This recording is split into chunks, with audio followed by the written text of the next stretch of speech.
Samajwadi party के गुंडे मेरी गाड़ी पर जिस तरीके से पत्थरबाजी की है, मैं प्रशासन से आग्रह करता हूँ कि इसकी जांच करें और जांच करके दोषी लोगों को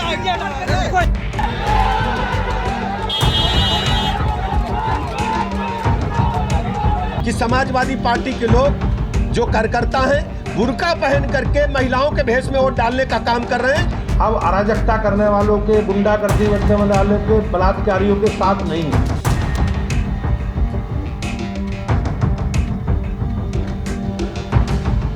मेरी अपील है कि ऐसे दोषी अधिकारी तुरंत हटाए जाएं और सीसामऊ के Dinesh Tripathi DCP central Kanpur, Dinesh Singh Bisht inspector Chamanganj, Ramesh Srivastava inspector Colonelganj, ये जानबूझ करके इनको पोस्ट किया गया है।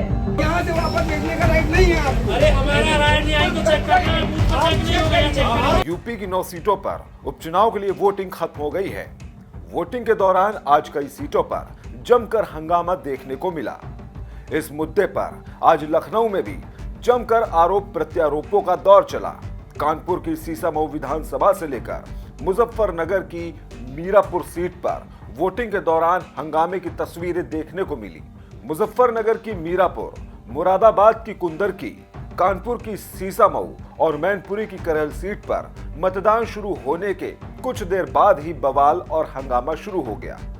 कहीं पुलिसकर्मियों द्वारा मुस्लिम महिलाओं का नकाब हटाने को लेकर तो कहीं फर्जी मतदान कराने का आरोप लगाया गया। चुनाव आयोग ने सपा की सियासत पर कानपुर से लेकर मुरादाबाद और मुजफ्फरनगर तक एक्शन लेते हुए आधा दर्जन से ज्यादा पुलिस अधिकारियों को सस्पेंड कर दिया। उधर बीजेपी ने भी फर्जी पहचान पत्र, पर्दानशी महिलाओं की पहचान सुनिश्चित किए बिना मतदान कराए जाने की शिकायत की है। सपा और बीजेपी दोनों के लिए ही नाक की लड़ाई का सेंटर कानपुर का सीसामऊ बन गया है और सबसे ज्यादा हंगामा भी कानपुर के सीसामऊ विधानसभा सीट में देखने को मिला, जहां बीजेपी उम्मीदवार सुरेश अवस्थी एसीपी से भिड़ गए। उन्होंने एसीपी पर सपा प्रत्याशी के दबाव में काम करने का आरोप लगाया है। सुरेश अवस्थी ने अपनी गाड़ी पर पीछे से पथराव का भी आरोप लगाया और इस घटना के लिए सपा को कटघरे में खड़ा कर दिया। समाजवादी पार्टी के गुंडों ने जिस तरीके से मेरी गाड़ी पर हमला किया है,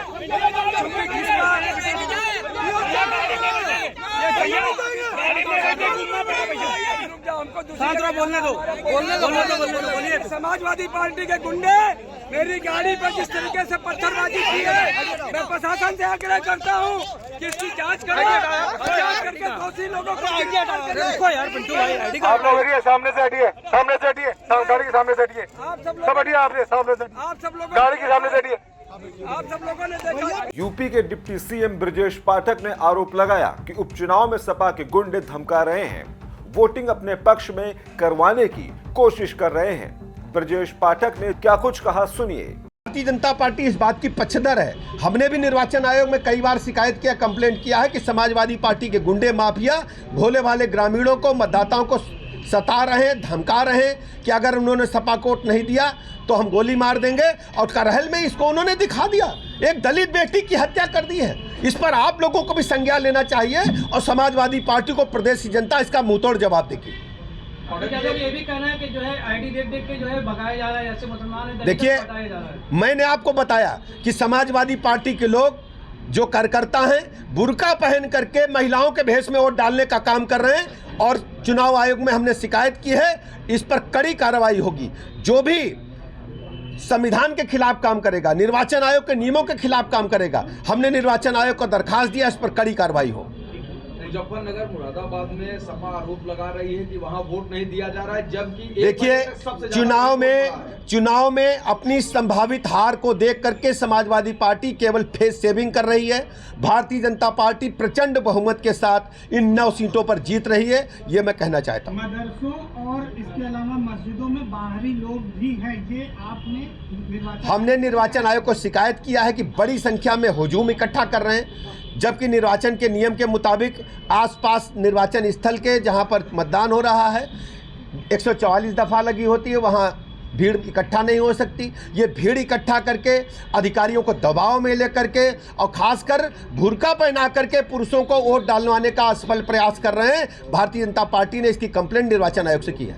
वहीं उपचुनाव के बीच लखनऊ में बीजेपी प्रदेश अध्यक्ष भूपेंद्र चौधरी ने प्रेस कॉन्फ्रेंस में समाजवादी पार्टी पर गंभीर आरोप लगाए। भूपेंद्र चौधरी ने कहा कि समाजवादी पार्टी अध्यक्ष के आरोप उनकी हताशा को दर्शाते हैं। मतदान के अनुसार सपा की हार सुनिश्चित है। निश्चित रूप से आपने देखा होगा समाजवादी पार्टी ने 2-3 दिन से जिस प्रकार से माहौल बनाना शुरू किया, उससे समाजवादी पार्टी ने अधिकारियों को धमकाना, संवैधानिक संस्थाओं पर प्रश्न लगाने का काम किया। उससे वो ये मान चुके हैं कि प्रदेश की जनता अब अराजकता करने वालों के, गुंडागर्दी करने वालों के, बलात्कारियों के साथ नहीं है।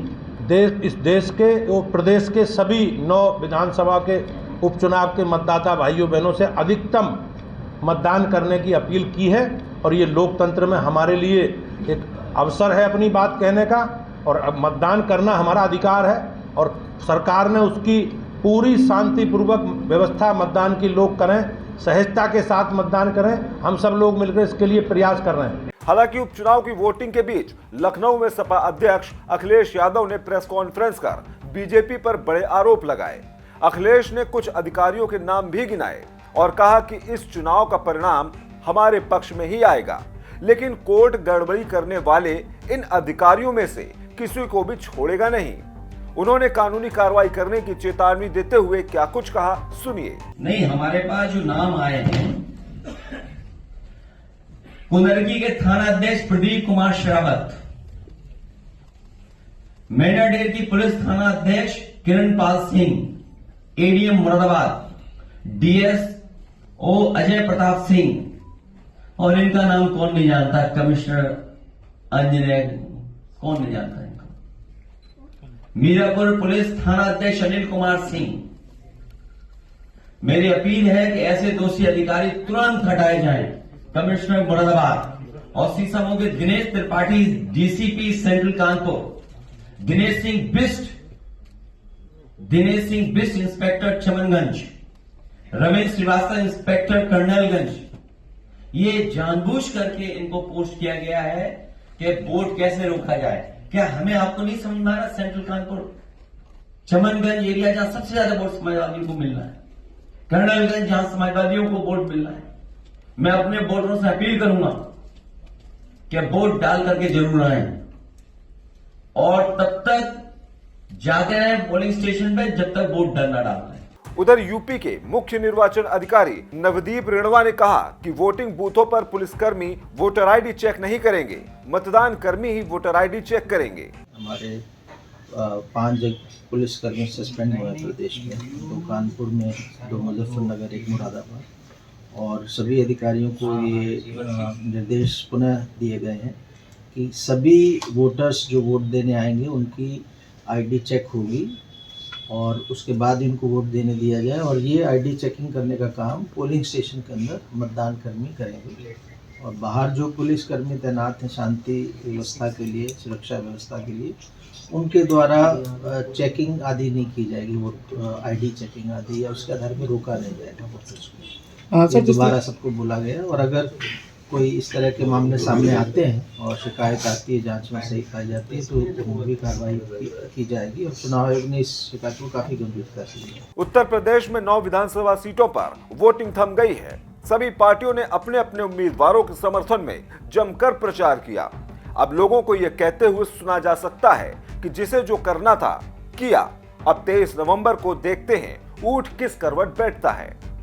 Special desk, GMD news.